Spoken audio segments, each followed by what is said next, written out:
Students, next topic is condensation. The process in which a gas changes into a liquid is called condensation. एक ऐसा process जिसमें gas जो है वो liquid में चेंज हो जाए, इसको बोलते हैं कंडेंसेशन.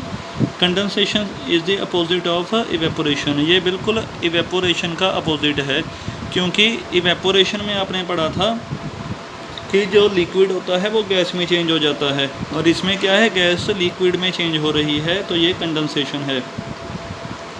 नेचर में भी water vapour in air condenses to form its liquid form the dew. Nature में भी जो वाटर वेपर हैं वो जम जाते हैं और ओस जो पड़ती है सर्दियों में वो बन जाते हैं. Condensation takes place only when water vapour hits a cold surface. ये होती कब है, जब वाटर वेपर किसी कोल्ड सरफेस को हिट करते हैं, तब कंडेंसेशन होती है. ये सिंपली बेटा एक इसकी एग्जांपल है कि जब भी आप चाय वगैरह बनाते हो या पानी को उबालते हो, तो उसके ऊपर जो कवर होता है, जो ढक्कन लगा होता है, उस पर वाटर ड्रॉपलेट्स आने शुरू हो जाते हैं.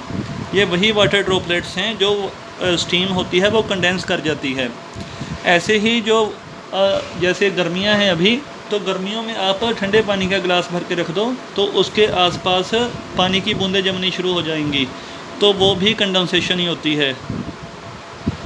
इसके बाद एक्टिविटी है to separate both water and salt from salt water. Salt और वाटर को आपने अलग अलग कैसे करना है, ये एक्टिविटी में बताया गया है. इसमें सिंपली आपने एक केतली है हमारे पास, कंटेनर है एक, इसमें साल्ट वाटर को मिक्स करना है, साल्ट वाटर को रखना है और नीचे से हीट करना शुरू करना है. जब आप हीट करोगे तो वाटर बॉयल होके यहाँ से बाहर आना शुरू हो जाएगा स्टीम की फॉर्म में. और एक कंटेनर रखा है हमने ताकि ये फिर से दोबारा इससे टकरा के लिक्विड में चेंज हो जाए. तो लिक्विड में जब चेंज होगा तो यहाँ से नीचे एक कंटेनर रख दिया जहाँ पे बूंदें यहाँ पे इकट्ठी होती जाएंगी. तो इसको हीट करते जाना है जब तक वाटर पूरा इवेपोरेट नहीं हो जाता. जब वाटर पूरा इवेपोरेट हो जाएगा तो नीचे यहाँ पे अकेला साल्ट बच जाएगा और वाटर लिक्विड फॉर्म से दोबारा फिर यहाँ पे इकट्ठा होना शुरू हो जाएगा. Next is solution and solubility. When some salt is added to water and stirred the salt disappears. जब हम साल्ट को पानी में ऐड करते हैं और उसको हिलाते हैं, जो साल्ट है वो डिसअपीयर हो जाता है, वो दिखना बंद हो जाता है. This is because this salt has dissolved in water. ये क्यों होता है, क्योंकि जो साल्ट है वो पानी में घुल जाता है, मिक्स हो जाता है पानी में. Dissolving is a change where substances mix completely with the liquid they have been added to. Dissolving एक ऐसा चेंज है जिसमें सब्सटेंसेस कम्प्लीटली मिक्स हो जाते हैं लिक्विड के साथ जिसमें वो ऐड किए जाते हैं. Not all substances dissolve in water. सारे सब्सटेंस जो हैं ये पानी में ऐड नहीं होते. Only some substances such as salt and sugar dissolve in water and are known as soluble substance.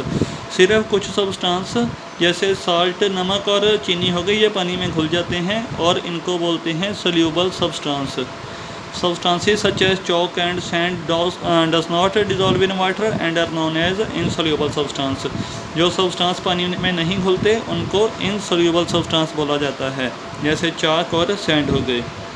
The substances that dissolve is called solute. एक ऐसा सब्सटेंस जिसको घोला जाता है वो होता है solute. And the substance in which the solute dissolve is called solvent. और जिसमें घोला जाता है उसको बोलते हैं solvent. जैसे नमक को पानी में घोलना है, नमक घोला गया है तो नमक थोड़ी अमाउंट में है, ये सल्यूट है.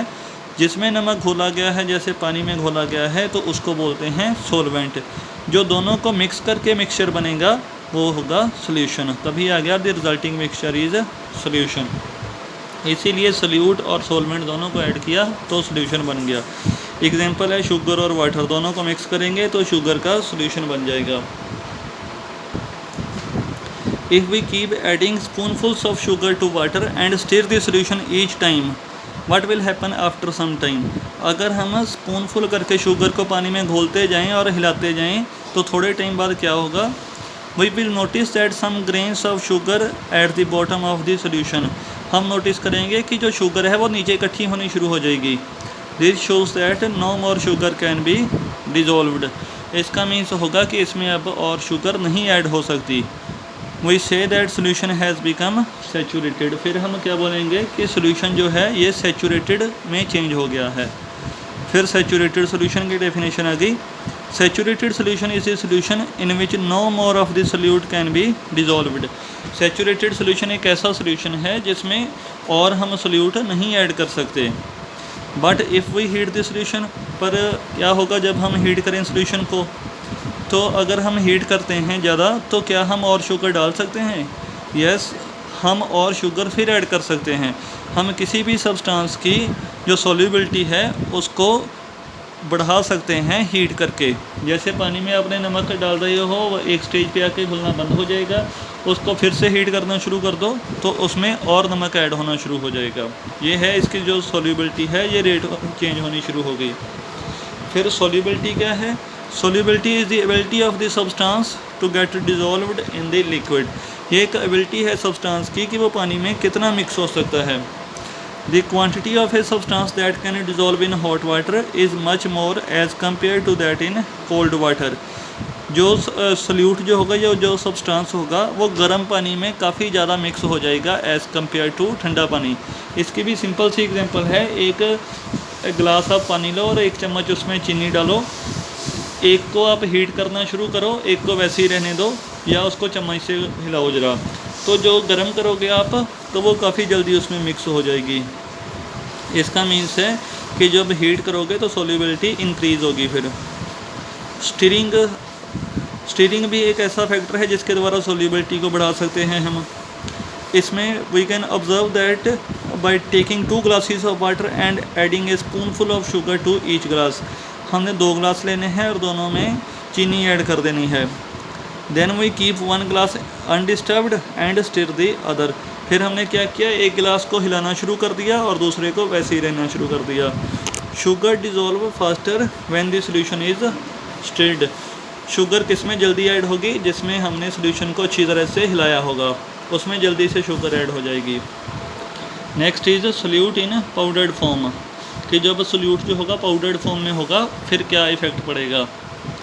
We can observe this by taking 2 glasses of water and adding a whole sugar cane in 1 glass and powdered or crushed sugar cube in other. हमने क्या किया, एक शुगर के क्यूब को वैसे का वैसे ही डाल दिया और दूसरा जो था वो पाउडर फॉर्म में डाला. शुगर जो पाउडर फॉर्म में होगी वो क्या होगी, फर्स्टली डिज़ोल्व हो जाएगी.